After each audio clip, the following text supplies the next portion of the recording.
الحمد لله نحمده ونستعينه ونستغفره ونؤمن به ونتوكل عليه ونعوذ بالله من شرور أنفسنا ومن سيئات أعمالنا من يهد الله فلا مضل له ومن يضلله فلا هادي له ونشهد أن لا إله إلا الله وحده لا شريك له ونشهد أن سيدنا ونبينا ومولانا محمدا عبده ورسوله أرسله بالحق بشيرا ونذيرا وداعيا إلى الله بإذنه وسراجا منيرا وصلى الله تعالى عليه وعلى آله وأصحابه وبارك وسلم تسليما كثيرا كثيرا أما بعد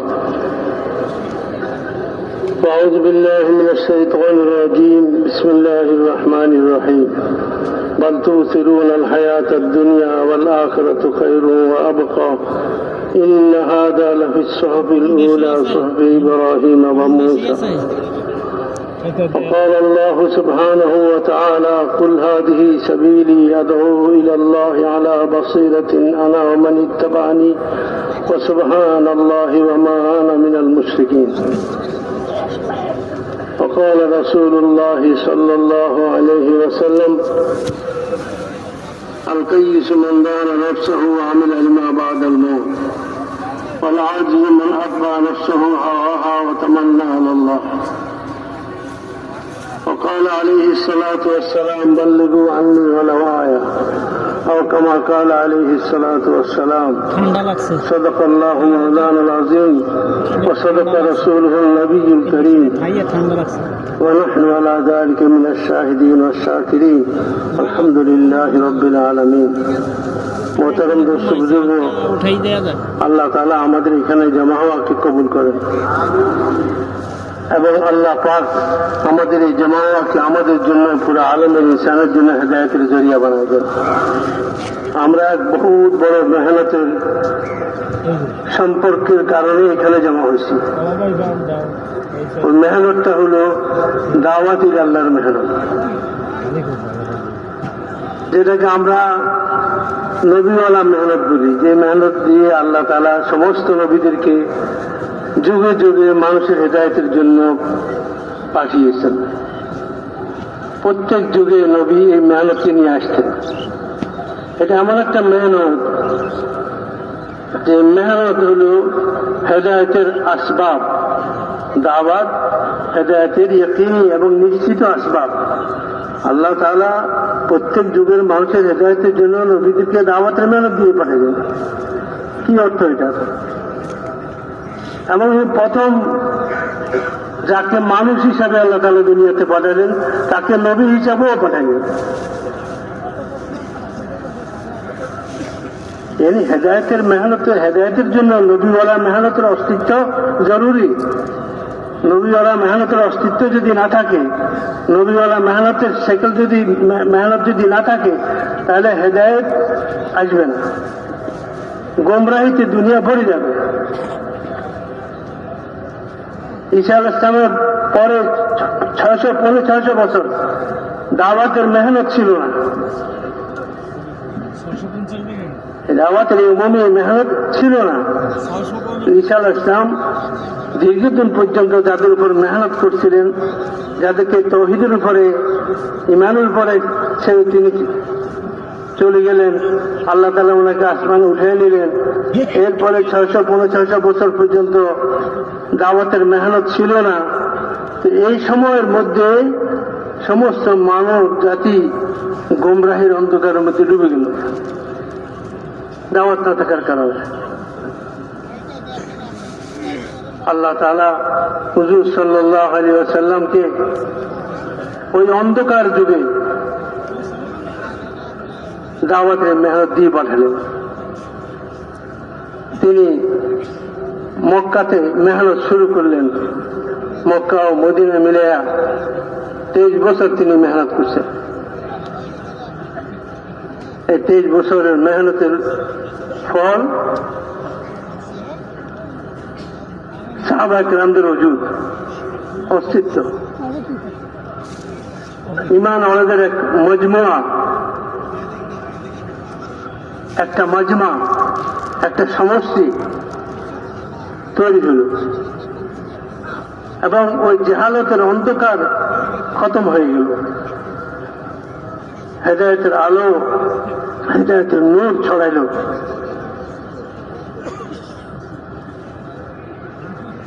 যেখানে মানুষ গোমরাহির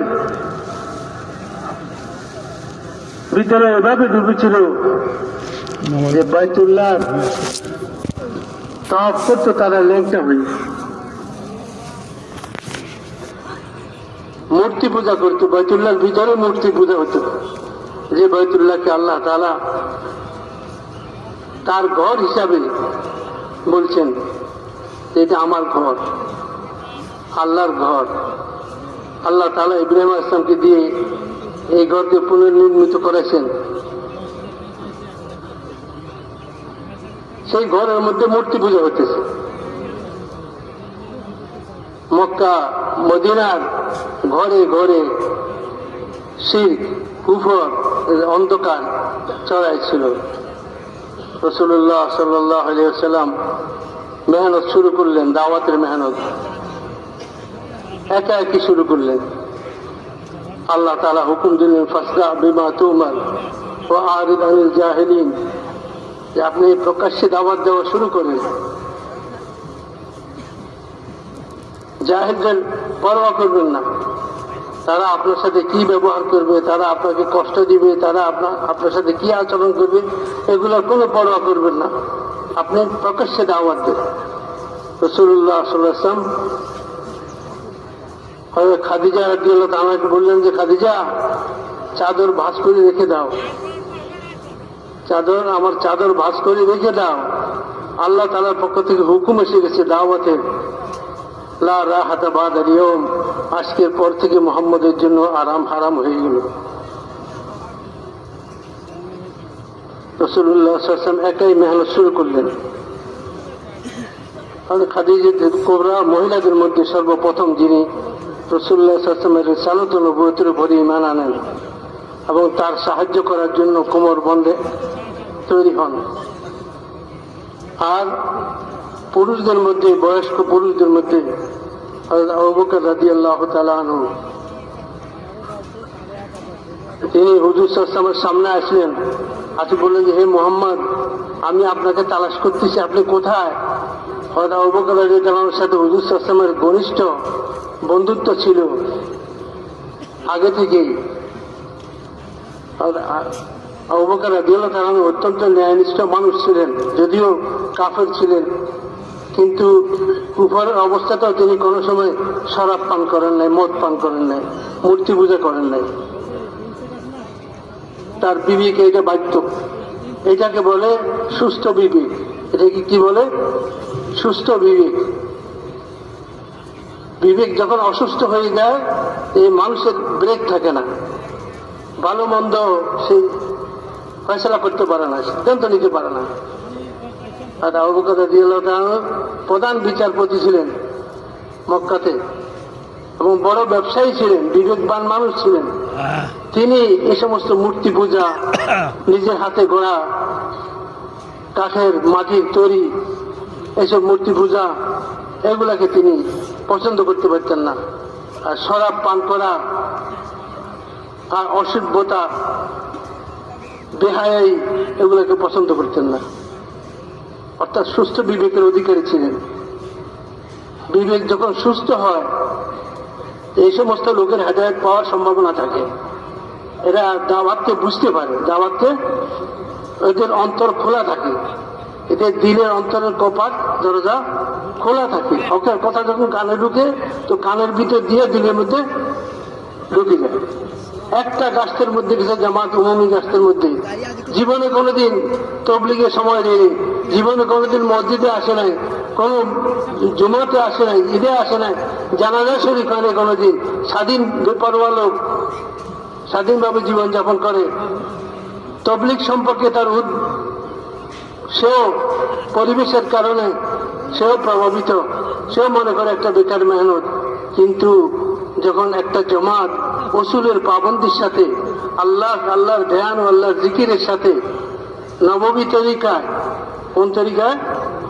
নববী তরিকায়। নিজের মন মতো হইলে হবে না, নববী তরিকায় উসুলের পাবন্দির সাথে, আল্লাহর ধ্যানের সাথে, আল্লাহর ধ্যানের সাথে, আল্লাহকে রাজি করার জজবার সাথে, আল্লাহকে রাজি করার জজবার সাথে নিজের হেদায়েত এবং পুরো উম্মতের হেদায়েতের জজবা দিলের মধ্যে নিয়ে, যে আল্লাহ আমাকে হেদায়েত দিয়ে দেয় মেহনতের দ্বারা, পুরো উম্মতকেও আল্লাহ তাআলা হেদায়েত দিয়ে দেন। এই জজবার সাথে যখন মেহনত করে, তো কিছু মানুষের চলাফেরা, কিছু মানুষের চলাফেরা, এটারে মুভমেন্ট বলে ইংরেজিতে, চলাফেরা, ঘোরাফেরা, এটা ঘোরাফেরা থাকে না, এটা শুধু ঘোরাফেরা থাকে না, এটা দিন পরিবর্তনের উসিলা হয়ে যায়, অন্তর পরিবর্তনের উসিলা হয়ে যায়।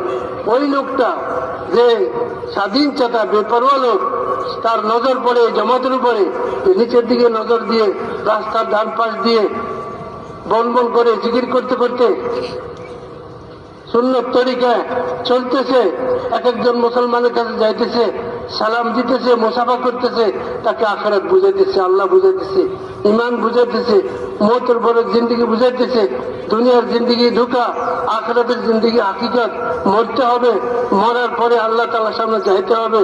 আল্লাহ তাআলা তখন জিজ্ঞেস করবেন কি নিয়ে এসছো, তখন জবাব দিতে হবে। এই জান, এই মাল যেটা আমাদের কাছে আছে, এটা আল্লাহ তাআলার আমানত। এই আমানত সম্পর্কে জিজ্ঞাসিত হব আমরা সবাই। ভাই, এই জন্য মওতের আগে আগে, মওতের পরে জিন্দগির জন্য কি করতে হবে? তৈরি নিতে হবে। এই জন্য এই মেহনত আমরা এক একজন লোকের কাছে যাচ্ছি নিজের জন্য, নিজের আখিরাতকে সুন্দর করার জন্য। আর সারা দুনিয়ায় বসবাসরত সমস্ত মানুষের দুনিয়া এবং আখিরাত সুন্দর হয়ে যায়, এই জজবা নিয়ে আমরা এই মেহনতের মধ্যে বেরোছি, ঘুরতেছি, এক একজন মুসলমানের কাছে অনুনয় বিনয় করে তারে এদিকে নিয়ে আসার চেষ্টা করতেছি। ওই সে কথাগুলো শুনতেছে, তার কানের ভিতর দিয়ে, যেহেতু তার দিনের দরজা কি খোলা আছে, বিবেকবান লোক, তার কানের ভিতর দিয়ে দিনের মধ্যে কথাটা ঢুকে যেতেছে। আর সে বলতেছে ঠিক আছে ইনশাআল্লাহ আমি আসবো, আমি আসবো, অথবা তখনই তৈরি হয়, অথবা বলে আমি আসবো। পরবর্তীতে সে আসে আর বয়ানে বসে, কিছু কথাবার্তা শোনার পরে জিন্দেগি পরিবর্তনের সিদ্ধান্ত নেয় এবং তশকিল হয়। 3 দিন থেকে চিল্লায় 4 মাস, কোনো এক পর্যায়ে সেও তশকিল হয়ে যায়। এরপরে চলে তার জীবনের গাড়ি চলা শুরু হয় এই দাওয়াতের রাস্তায়। চলতে চলতে একসময় আল্লাহ তাআলা তাকে শুধু হকের উপর চলা যোগ্যতাই তার মধ্যে পয়দা করেন না, শুধু দ্বীনের উপর চলার যোগ্যতাই পয়দা করেন না, বরং দ্বীন জিন্দা হওয়ার জরিয়া আল্লাহ তাকে বানাই দেন, হক জিন্দা হওয়ার জরিয়া আল্লাহ তাআলা তাকে বানাই দেন, মানুষের হেদায়েত পাওয়ার জরিয়া এবং উসিলা আল্লাহ তাকে বানাই দেন। সে জরিয়া এবং উসিলা হয়ে যায় মানুষের হেদায়েতের জন্য। হযরত আবু বকর সিদ্দিক বললেন যে আপনি কোথায় ছিলেন এতক্ষণ? আমি আপনাকে তালাশ করতে করতে পেরেছেন। আপনার কওমের লোকরা আপনার সম্পর্কে বিভিন্ন রকমের কথাবার্তা বলতেছে, এগুলো কি সত্যি? আপনি নাকি আমাদের মাহবুদদেরকে গালি দেন, আমাদের মাহবুদ এক আল্লাহকে মাহবুদ বলে আপনি দাওয়াত দিতেছেন, এটা আর আমাদের সমস্ত মাহবুদকে অস্বীকার করতেছে। লোকরা বলতেছে আপনার সম্পর্কে এই ধরনের নতুন ধর্ম আপনি নিয়ে আসছেন, আমাদের বাপদাদার ধর্মকে আপনি মিথ্যা বলতেছেন। রাসূলুল্লাহ সাল্লাল্লাহু আলাইহি ওয়াসাল্লাম শুধু একটা কথা বললেন, কোনো জবাব দিলেন না, ওনার কথা কোনো জবাব দিলেন না। একটা কথা বললেন, আবু বকর আমি আল্লাহর রাসূল, আমি আল্লাহর রাসূল। আল্লাহ তাআলা আমাকে দুনিয়াতে পাঠিয়েছেন সারা দুনিয়ার মানুষের প্রতি দাওয়াত দেওয়ার জন্য। আমি তোমাকে দাওয়াত দিচ্ছি, বলো লা ইলাহা ইল্লাল্লাহ মুহাম্মাদুর রাসূলুল্লাহ। হুজুর সাল্লাল্লাহু আলাইহি ওয়াসাল্লামের কথা শেষ হইতেই হযরত আবু বকর রাদিয়াল্লাহু বললেন, আশহাদু আল্লা ইলাহা ইল্লাল্লাহ ওয়া আশহাদু আন্নাকা মুহাম্মাদান আবদুহু ওয়া রাসূলুহু। আমি সাক্ষ্য দিচ্ছি আল্লাহ ছাড়া কোনো মাবুদ নেই, তিনি একক মহান সত্তা, আর আমি সাক্ষ্য দিচ্ছি আপনি আল্লাহর বান্দা এবং রাসূল। ভাইয়া বুঝব, মানুষের দিল যখন সাদা হয়, দিলের মধ্যে যখন কপটতা থাকে না, দিলের দরজা যখন মানুষ খোলা রাখে আর হকের প্রত্যাশা আশা হকের আকাঙ্ক্ষা দিলের মধ্যে থাকে যে হককে পাইলে কবুল করবে হকের উপর চলবে, তো আল্লাহ তাআলা একদিন তাদেরকে হকের সন্ধান দিয়েই দেন। والذين جاهدوا فينا لنهدينهم سبلنا وإن الله لمع المحسنين। একজন মানুষ যখন হককে তালাশ করে, তাতে গেছে ডাকাতি করতে, কি করতে গেছে? এলাকার শ্রেষ্ঠ ডাকাত ফজাইলে সাদাকাতের মধ্যে বাক্যটা আছে, কি নাম না ছিল? ফজাইল না? হ্যাঁ, তো উনি জলবল নিয়ে ডাকাতি করার জন্য এক বাড়িতে হানা দিছে, উদ্দেশ্যে লুটপাট করবে। মধ্যরাত্রি, গভীর রাত্রি, সাথীরা এক জায়গায় অপেক্ষা করতেছে, উনি ওই ঘরে সিঁড়ি দিয়ে উঠতেছে। এমন সময় ঘরের ভিতর থেকে আওয়াজ আসতেছে, ইমানদারদের কি এখনো তওবা করার সময় হয় নাই? যে তারা আল্লাহর ভয়ে তাদের অন্তর প্রকম্পিত হবে, আল্লাহর ভয়ে তাদের অন্তরে খুশু পয়দা হবে, আল্লাহর ভীতি পয়দা হবে। সেই সময় কি এখনো ইমানদারদের জন্য আসে নাই? তো উনি ওনার কানে যখন এই আওয়াজ গেছে, এই আওয়াজ কান দিয়ে সোজা কোথায় চলে গেছে? দিলের মধ্যে চলে গেছে। আর তিনি সেখানে চিৎকার দিয়ে বলতেছেন, হ্যাঁ হ্যাঁ এসে গেছে, সেই সময় এসে গেছে। উনি বুঝতেছেন যে কথা আমাকে বলা হইতেছে, এই কথা আমাকেই বলা হইতেছে। ওখানে তো ঘরে তাহাজ্জুদের মধ্যে কোনো আল্লাহর বান্দা কোরআন তেলাওয়াত করতেছিল, কোন আল্লাহর বান্দা কোরআন তেলাওয়াত করতেছিল, আর আল্লাহ তাআলা এই আওয়াজকে তার কানে পৌঁছে দিয়েছে। দিলের মধ্যে হকের তলব ছিল, হকের তলব ছিল, সুস্থ দিলের অধিকারী ছিল, সুস্থ বিবেক ছিল। তো আল্লাহ তাআলা তাকে হেদায়েত দিয়ে দিলেন। হেদায়েত তওবা করে সমস্ত সাথীদেরকে নিয়ে তওবা করে জিন্দেগি পরিবর্তন করলেন এবং যুগের শ্রেষ্ঠ ওলিদের মধ্যে শামিল হয়ে গেলেন। মেরে ভাইয়া বুজুর্গ, আল্লাহ তাআলা আমাদেরকে এখানে নিয়ে আসছেন এবং দাওয়াতওয়ালা কাজের সাথে আল্লাহ আমাদেরকে সম্পর্ক নসিব করছেন। এটা আল্লাহ তাআলার বহুত বড় মেহেরবানি। এই নিয়ামতের কদর করা দরকার। এই নিয়ামতের কদর হলো এই মেহনতকে উসুলের পাবন্দির সাথে মেহনতের হক আদায় করে এই মেহনতকে করা। এই মেহনতের তাকাদাগুলাকে নিজের জান মাল বেকিমত করে এই মেহনতের তাকাদাগুলোকে পুরা করার জন্য কোশিশ করার চেষ্টা করা। হালাত থেকে মুতাআসসির না হওয়া, অবস্থা থেকে মুতাআসসির না হওয়া। হালাত যেরকমই হোক, তাকাদা যখন সামনে আসে তো আমি ওই তাকাদাকে পুরা করার জন্য নিজেকে পেশ করব। আল্লাহ হালাতকেও ঠিক করে দিবেন, আল্লাহ তাআলা হালাতকে ঠিক করে দিবেন। হালাতকে ঠিক করনেওয়ালা কে? আল্লাহ। আর হালাত ঠিক হবে আমলের দ্বারা, কোরবানি, মেহনত, মুজাহাদা, এগুলোর দ্বারা হালাতকে আল্লাহ তাআলা ঠিক করে দিবেন। আমলের দ্বারা আল্লাহ তাআলা হালাতকে ঠিক করে দিবেন। হালাত গায়ের জোরে ঠিক করা যায় না, হালাত টাকা পয়সা মাল দৌলত আসবাব দিয়ে ঠিক করা যাবে না। হালাত তো ঠিক হবে আমলের দ্বারা। মান আমিলা সালিহাম মিন যাকারিন আও উনসা ওয়া হুয়া মুমিন ফালানুহয়িন্নাহু হায়াতান তাইয়্যিবা ওয়া লানাজজিয়ান্নাহুম আজরাহুম বিআহসানি মা কানু ইয়ামালুন। যারা নেক আমল করবে, মহিলা হোক পুরুষ হোক, ইমানদারির সাথে নেক আমল করবে,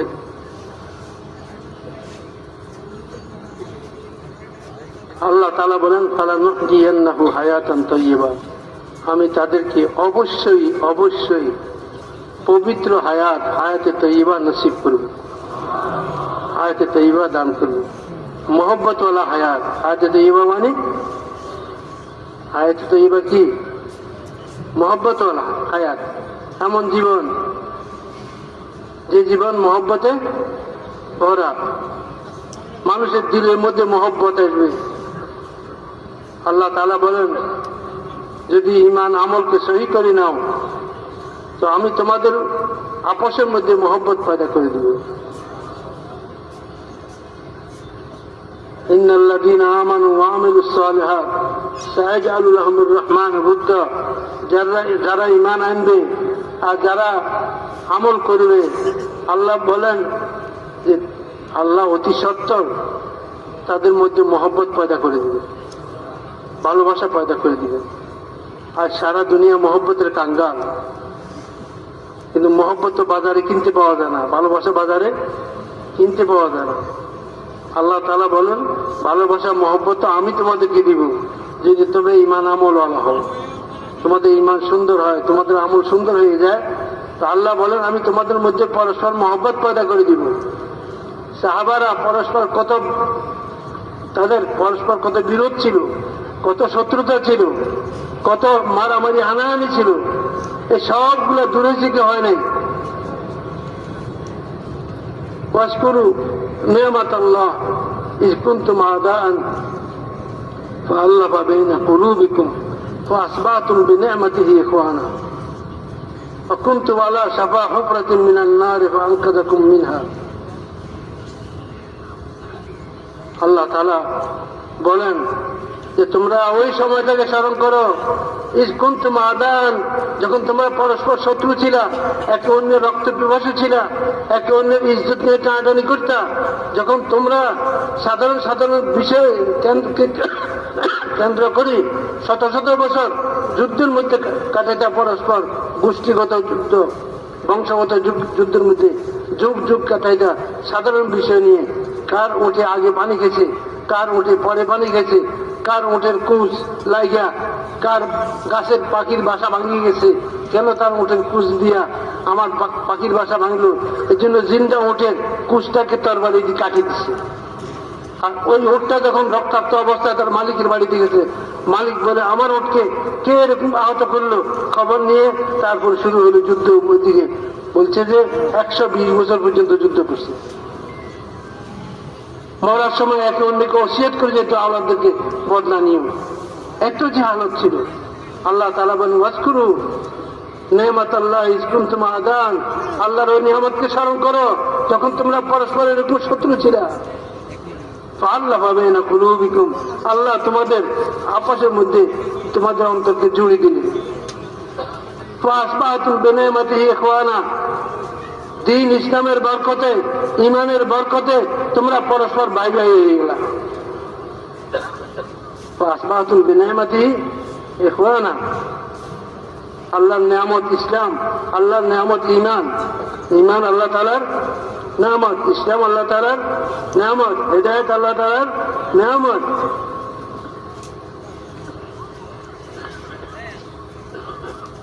তো ঈমান আল্লাহর নিয়ামত। আল্লাহ বলেন, এই ঈমানের বরকতে, ইসলামের বরকতে তোমরা পরস্পর কি হয়ে গেলা? বাইরে হয়ে গেলা।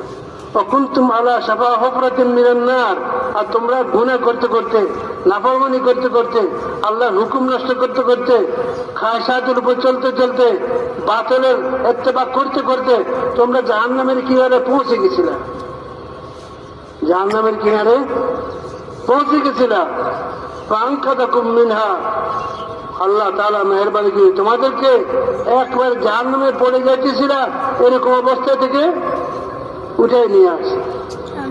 রাসূলুল্লাহ সাল্লাল্লাহু আলাইহি ওয়াসাল্লাম ফরমান, তোমরা জাহান্নামের দিকে প্রতিযোগিতামূলক ভাবে দূরে যাইতেছিলা, প্রতিযোগিতামূলক দূরে যাইতেছিলা। যেমন কেউ কোথাও যদি আগুন জ্বালায়, তো পতঙ্গ আছে না, ছোট ছোট পতঙ্গ, পোকা, মোমবাতি জ্বালালে মোমবাতির উড়ি উড়ি পড়ে, ঠাস ঠাস করে আওয়াজ আর পড়ে যায়। আর দেখছেন না আপনারা পতঙ্গ পরে, কেউ পতঙ্গ জ্বালায়, আগুন জ্বালালে পতঙ্গগুলো যেরকম তার মধ্যে আগুনের আসক্ত হইয়া ঝাঁপাই পড়ে আগুনের উপরে জ্বলে যায়। আল্লাহ তাআলা জাহান্নামের আগুনকে প্রজ্বলিত করছেন, আর তোমরা খায়সাতের উপর চলে চলে ওই আগুনের মধ্যে ঝাঁপাইয়া ঝাঁপাইয়া পড়তেছ, পড়তে ঝুঁকিতলে পড়তেছ। হুজুর সাল্লাল্লাহু ফরমান, আমি তোমাদের কোমর ধরে ধরে টানতেছি যাতে না পড়ো। আমি তোমাদের কোমর ধরে ধরে টানতেছি যাতে তোমরা না পড়ো। ভাই, এই মেহনতের দ্বারা ওই দরদ দিকের মধ্যে পয়দা করতে হবে। যে দরদ নবীদের অন্তরে আল্লাহ তাআলা দিয়েছিলেন, রাসূলুল্লাহ সাল্লাল্লাহু আলাইহি ওয়াসাল্লাম অন্তরে দিয়েছিলেন। সারা দুনিয়ার মা বাবার দরদ সন্তানের জন্য একত্রে করলে একজন নবীর দরদ উম্মতের জন্য তার চাইতেও বেশি। দায়ী তো ওই যার অন্তরে উম্মতের দরদ আছে, উম্মতের বেদিনী দেখা, উম্মতের বেহাই দেখা, উম্মতের সীমালঙ্ঘন দেখা, উম্মতের গুনাহ মাসিয়ত কে দেখা সমালোচনা করে না, সমালোচনা করে না, বরং ব্যতীত হয়। আর ব্যতীত অন্তরে চিন্তা করতে থাকে কিভাবে কিভাবে নাফরমানি এই মাসিয়তকে মিটানো যাবে। মনে ইলিয়াস রহমতুল্লাহ বলতেন, কুতুব হইতে চাও কুতুব, যদি কুতুব হইতে চাও তো আমার কাছে নিয়ম আছে, সহজ তরিকা আছে। সেটা হলো যে চিন্তা করো সারা পৃথিবীতে কোথায় কোথায় আল্লাহর দিন মিটতেছে, আল্লাহর দিন মিটতেছে কোথায় কোথায়, চিন্তা করো। আর সাথে সাথে এটা ফিকির করো যে কিভাবে মেহনত করলে পরে যেখানে যেখানে দিন মিটতেছে, হেদায়েত মিটতেছে, আবার সেখানে দিন জিন্দা হইতে পারে, হেদায়েত জিন্দা হইতে পারে, এটা ফিকির করো। মশওয়ারা 2.5 ঘন্টার রোজানার মেহনত, রোজানার মশওয়ারা এইটারই। রোজানার মশওয়ারা কিসের? মসজিদের ছাতা থেকে নিয়ে পৃথিবীর শেষ প্রান্ত পর্যন্ত বসনেওয়ালা ইনসান কিভাবে হেদায়েত পায়, এটাই মসজিদের মশওয়ারা।